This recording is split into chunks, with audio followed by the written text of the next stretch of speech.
Selamat datang di media edukasi video kami, Sumayasa Dum Edukasi, media pembelajaran asik, kreatif, dan menyenangkan. Pada kesempatan ini kita akan belajar bersama tentang materi pelajaran tematik kelas 3, tema 3 benda di sekitarku, subtema 1 aneka benda di sekitarku, rangkuman materi. Burung beo burung belibis, buah naga dimakan ulat. Tonton videonya sampai habis, semoga bermanfaat. Namun sebelum lanjut, mari kita sama-sama berdoa sejenak agar apa yang kita bahas pada kesempatan ini memberikan manfaat untuk kita bersama. Dan terima kasih kepada teman-teman yang telah berkenan untuk belajar bersama kami, Sumayasa Dum Edukasi. Jangan lupa, mari sama-sama kita dukung dan kita bangun channel ini. Klik subscribe, like, dan share. Pernahkah kalian memperhatikan lingkungan sekitar? Setiap hari kita melihat aneka benda di lingkungan sekitar. Benda di sekitar kita beraneka ragam bentuk dan warnanya. Ada benda yang berukuran besar dan ada benda yang berukuran kecil. Ayo perhatikan benda-benda di sekitar kita, bagaimana bentuk, warna, dan ukurannya. Benda di sekitar kita. Pernahkah kalian perhatikan lingkungan sekitarmu? Misalnya kalian melihat batu, melihat tanah, melihat air, manusia, hewan, dan tumbuhan. Jika kita kelompokkan ke dalam jenisnya, maka benda di sekitar kita dapat dibedakan menjadi dua. Yang pertama, benda hidup atau makhluk hidup. Kemudian yang kedua, benda tak hidup atau benda mati. Benda hidup misalnya manusia, hewan, dan tumbuhan. Sedangkan benda tak hidup atau benda mati misalnya batu, tanah, meja, dan air. Sekarang, mari kita lihat perbedaannya. Benda tak hidup atau benda mati misalnya meja, dan benda hidup atau makhluk hidup misalnya tumbuhan. Mari kita lihat apa perbedaan dan persamaannya. Yang pertama pada meja. Apakah meja bernapas? Tentu tidak. Yang kedua, apakah meja memerlukan makan dan minum? Jawabannya juga tentu tidak. Yang ketiga, apakah meja dapat bergerak? Tentu tidak. Yang keempat, apakah meja dapat berkembang biak? Maka jawabannya juga tidak. Yang kelima, apakah meja dapat tumbuh dan bertambah besar? Tentu tidak. Lantas, bagaimana dengan tumbuhan? Apakah tumbuhan bernapas? Iya. Kemudian, apakah tumbuhan memerlukan makan dan minum? Iya. Lantas, apakah tumbuhan bergerak? Tentu juga iya. Yang keempat, apakah tumbuhan berkembang biak? Jawabannya juga iya. Yang kelima, apakah tumbuhan dapat bertambah besar? Jawabannya juga iya. Kemudian kita lanjutkan ke contoh berikutnya. Misalnya benda tak hidup atau benda mati, mobil mainan. Dan benda hidup atau makhluk hidup, misalnya manusia. Kita lihat yang pertama, apakah mobil mainan bernapas? Jawabannya tidak. Yang kedua, apakah mobil mainan memerlukan makan dan minum? Jawabannya tidak. Yang ketiga, apakah mobil mainan dapat bergerak? Jawabannya iya. Mobil mainan dapat bergerak dengan bantuan alat berupa remote. Kemudian yang keempat, apakah mobil mainan dapat berkembang biak? Jawabannya tidak. Yang kelima, apakah mobil mainan dapat tumbuh dan bertambah besar? Jawabannya tidak.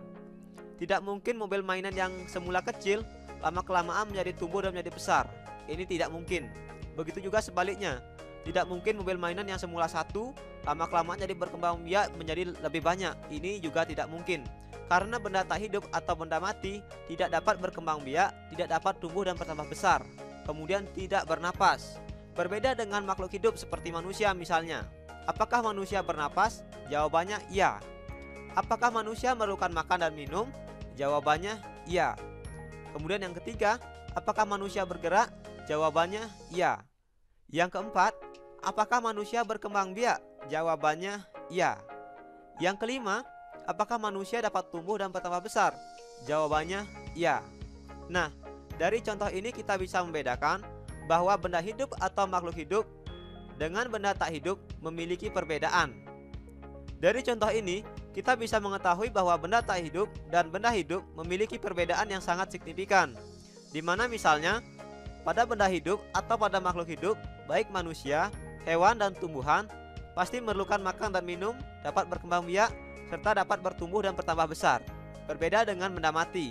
Benda mati tidak mungkin dapat berkembang biak dan tidak dapat tumbuh dan bertambah besar. Bagaimana membedakan benda dengan bukan benda? Apakah cahaya termasuk benda? Bagaimana dengan panas? Cahaya dan panas bukanlah benda, sebab cahaya dan panas tidak menepati ruang, serta cahaya dan panas tidak dapat ditimbang. Berikutnya, misalnya manusia, tumbuhan, batu, dan meja, ini merupakan benda. Sebab benda adalah segala sesuatu yang menepati ruang dan mempunyai massa. Massa benda diukur dengan cara ditimbang. Jika kita lihat, matahari atau cahaya atau panas tidak dapat kita timbang dan tidak menepati ruang. Berbeda dengan manusia, tumbuhan, batu, meja. Semua ini baik benda hidup maupun benda tak mati menepati ruang dan memiliki massa.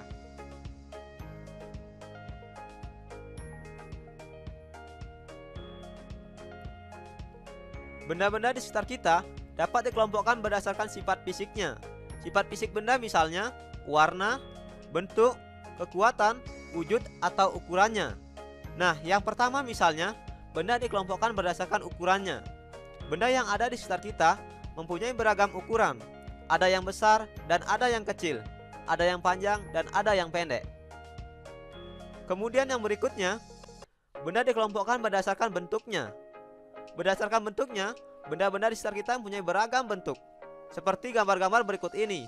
Ada yang berbentuk bulat, ada yang berbentuk segitiga, ada yang berbentuk kotak, ada yang berbentuk segi empat, bahkan ada yang berbentuk tidak beraturan seperti pada batu. Berikutnya, benda-benda di sekitar kita dapat dikelompokkan berdasarkan warnanya.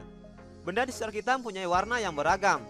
Misalnya pada gambar berikut, ada gelas yang berwarna biru, berwarna putih, dan ada tinta yang berwarna ungu, ada pensil dan penghapus yang berwarna kekuningan.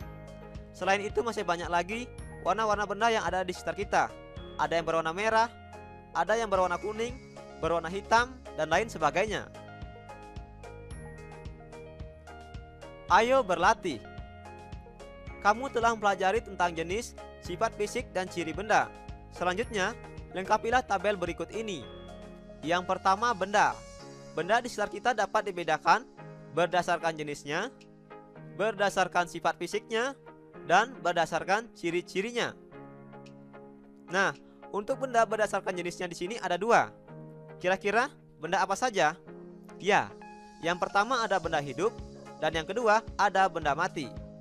Sedangkan berdasarkan sifat fisiknya, benda di sekitar kita dapat dibedakan menjadi tiga. Kira-kira apa saja jawabannya? Yang pertama, benda dikelompokkan berdasarkan ukurannya. Yang kedua, dikelompokkan berdasarkan bentuknya. Yang ketiga, dikelompokkan berdasarkan warnanya. Berikutnya berdasarkan ciri-ciri benda. Ada dua ciri-ciri benda. Yang pertama, yaitu benda mempunyai massa. Yang kedua, benda menepati ruang. Bahan untuk membuat benda tidak hanya berasal dari kayu, kertas, dan plastik. Perhatikan benda-benda yang ada di rumahmu. Benda yang kamu gunakan sehari-hari, adakah benda yang bukan berasal dari kayu, kertas, dan plastik? Tuliskan bahan yang digunakan untuk membuat benda-benda tersebut. Sebutkan nama benda-benda yang dihasilkannya. Nah, di sini kita lihat apa saja jenis bahan-bahan yang digunakan untuk membuat benda. Yang pertama, benda yang terbuat dari kayu. Di sekitar kita banyak sekali benda yang terbuat dari kayu. Beberapa di antaranya adalah meja, kursi, dan lemari. Kayu juga dapat digunakan untuk membuat benda kerajinan. Misalnya, untuk membuat patung dan figura. Selain itu, kayu juga dapat digunakan untuk membuat bangunan rumah. Berikutnya, benda yang terbuat dari kertas. Banyak benda di sekitar kita yang terbuat dari kertas, seperti buku tulis yang biasa kita gunakan. Contoh lain seperti tisu, kardus, dan koran juga terbuat dari kertas. Kayu adalah bahan dasar untuk membuat kertas.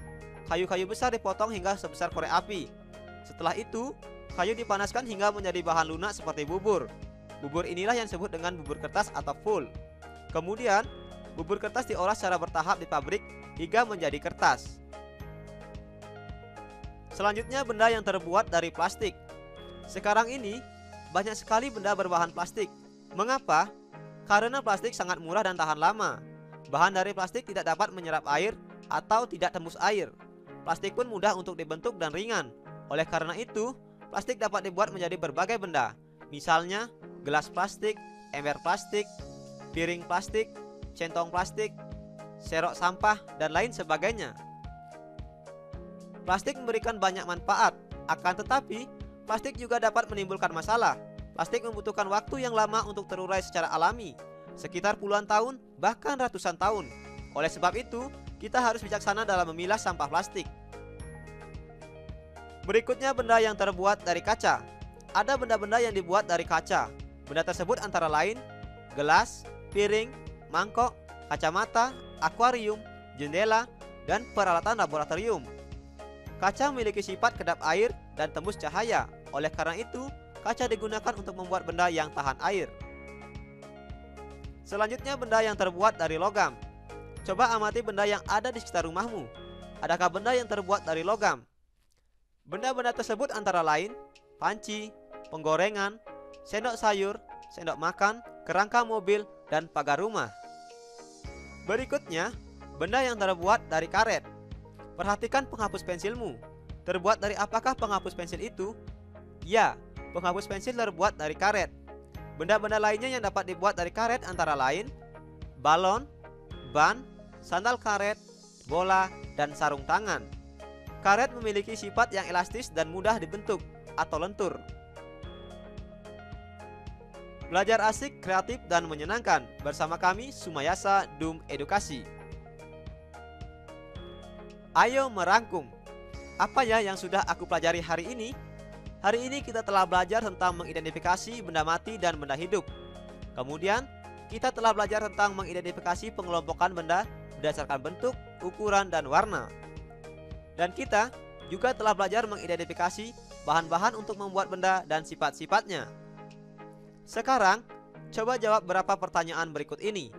Yang pertama, tuliskan 3 contoh makhluk hidup dan ciri-ciri benda hidup.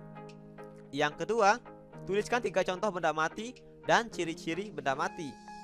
Yang ketiga, benda-benda di sekitar kita dapat dikelompokkan berdasarkan apa? Yang keempat, tuliskan 3 contoh pengelompokan benda berdasarkan bahannya. Yang kelima, tuliskan 3 contoh benda berdasarkan bentuknya. Apa ya yang sudah aku pelajari hari ini? Agar lebih menarik, apa ya usulku? Jangan lupa tulis jawaban dan saranmu pada kolom komentar. Terima kasih telah menyaksikan video ini. Semoga bermanfaat. Mari sama-sama kita dukung dan kita bangun channel ini. Klik subscribe, like, share, dan komen. Sampai jumpa lagi dalam video pembelajaran berikutnya.